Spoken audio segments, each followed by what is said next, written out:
from the Mario. It's looking like he wants to use those long disjoints to really interrupt what Sinji wants to establish. But the key thing is Sinji going to be able to go ahead and keep him out? The tough thing here, too, is that if you're charging the fruit as Pac-Man, you're giving Cloud free opportunity to run away and charge limits. So Pac-Man can't just sit back and create his wall like he normally can, because Cloud is going to be very rewarded for that. Yep, no, and right away, disjoint's already playing a big part.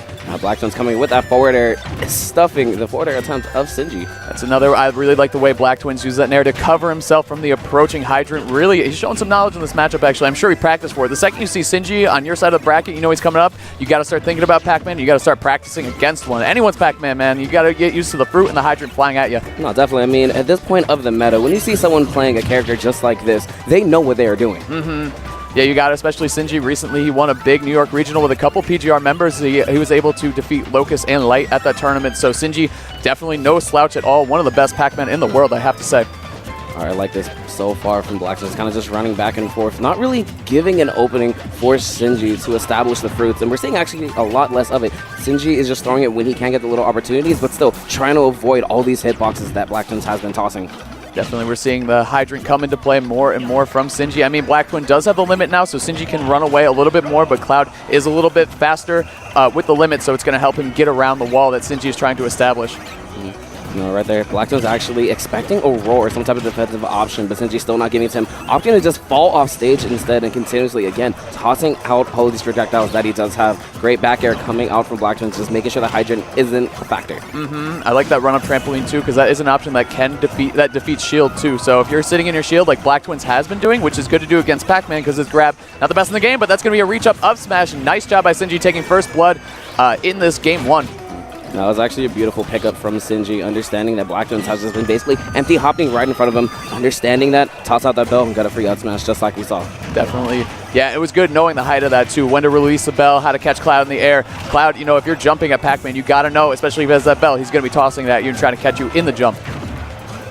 A dash attack too, yeah. No, most people don't know that. It actually auto-cancels, so you really can't do anything else, so not a lot of end lag on there. Yeah, you gotta respect that move a lot when Pac-Man's throwing at your shield, so...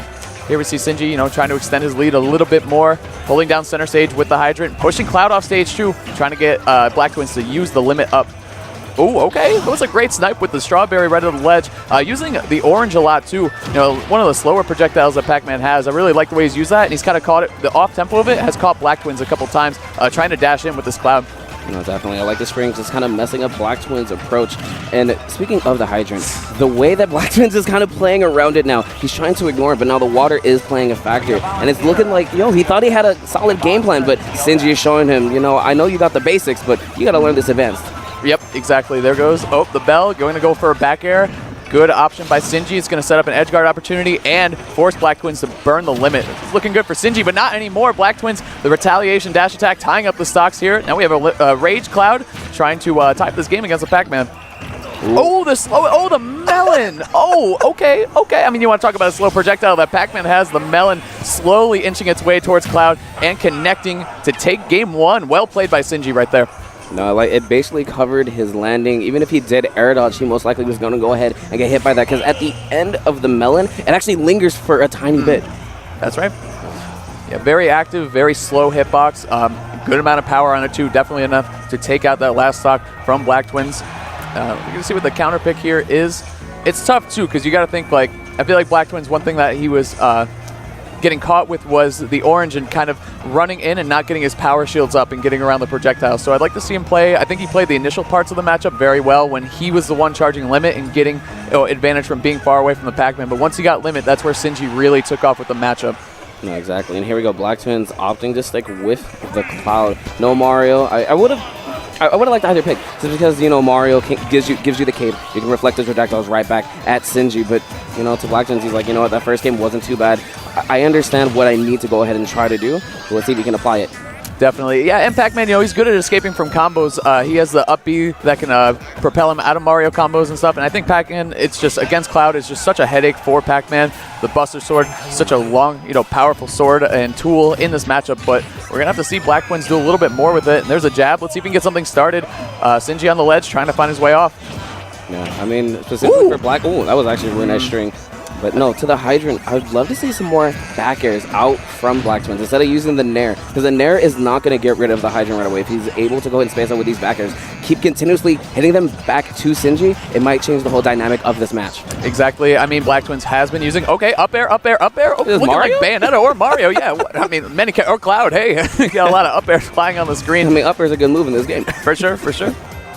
Hydrant for a little bit of a stall. I think he was trying to bait Blacktwins go off stage. Blacktwins like, no, man, I'm going to hold on firm to where I am. Good positioning. Grab, though. Nice. Good catch by Sinji. Yeah, no, Blacktwins getting a little too overzealous. Trying to work around the Hydrant, but is unable to. It's not the Hydrant. It's the trampoline. It's the bell. It's the key. I mean, Sinji has a lot of tools, and he is using them really well to stay away from this limit Rage Cloud. Ooh, just throwing it down, trying to make it linger in the F tilt. Yeah, the angle too. Oh, good snag by Blacktwins. He is going to get the tech too. He's not going to lose the stock, but he does lose his limit, which is a big game changer in this first stock, Miho. No, so I actually love what Sinji did right there. Found himself in disadvantage, saw that Blacktwins got back on the stage, immediately just ran away. He wanted to go ahead and keep his advantage state. When he's in... What? You see how good? Yeah, Cloud's aerials are just, they're like a shield when he's in the air against all these Pac-Man projectiles. You know, the Hydrant doesn't matter. You know, the fruit, all that stuff, he's just so good at protecting himself with Nair, and as we saw with up air too, just such an active, big hitbox, you know, on most of these Cloud aerials. But again, we're seeing, man, that's his old faithful in this matchup, the orange coming in strong for Sinji in game 1 and here again in game 2. But Miho, this first stock is going to mean a whole lot to both these players.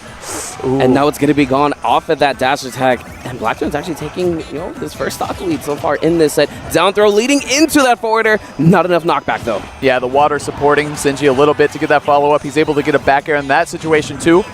See what the play is. A lot of stuff. Yeah. I like how Blacktwins, he just jumped away and air dodged. He's like, you know what? These things can't reach me back here. I'm just going to take the safe route out of this situation. And I mean, Blacktwins actually just playing around really the projectile game that Sinji wants to establish so well. I mean, just hopping over that orange. Ooh, up air over the Hydrant, trying to use it himself. No, just going to go ahead and back off. Yeah, usually, I mean, if you're not like super familiar with how the water is going to work, it's not worth it to go off. I mean, you don't want to give up your first stock, and you know what? Sinji's going to find it right there. He's right back in this game now. No, and Blacktwins can't even be too upset about that. Ends up getting a trade off his up air with Sinji's back air. But look at this. Already trying to go in with these Pac-Man tricks, these dash attack. Ooh, he tried to go for an F tilt again, but the spacing wasn't correct. Okay, nice. The water again from the Hydrant being a big factor in this game too, pushing away the Cloud from the Pac-Man, making a safe escape for Sinji.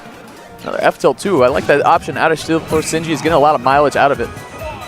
No, and really, Sinji is opting for these attacks rather than a grab just because Pac-Man's grabs have so much startup. He wants to be able to go ahead and get any type of pressure or even just percent.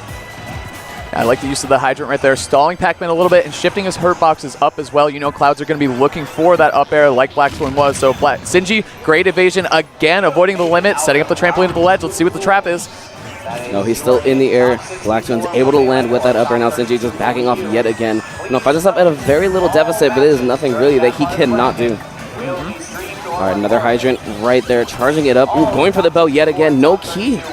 Bell and the Hydrant flying at Blacktwins, being pushed. I love the way Sinji regained stage control there. That was really nice. Oh, that's a Hydrant. He doesn't have a jump. Let's see what the situation is. He runs off and nairs. Really well played by Sinji. What an edge guard, man. He threw everything at him. Sinji's going to take that a 2-0 fashion. His edge guard, that last one, was so clutch. You don't want to go to a Cloud. You don't want to fight a Cloud in game 3 as a Pac-Man. You did all your work in game 1 and 2.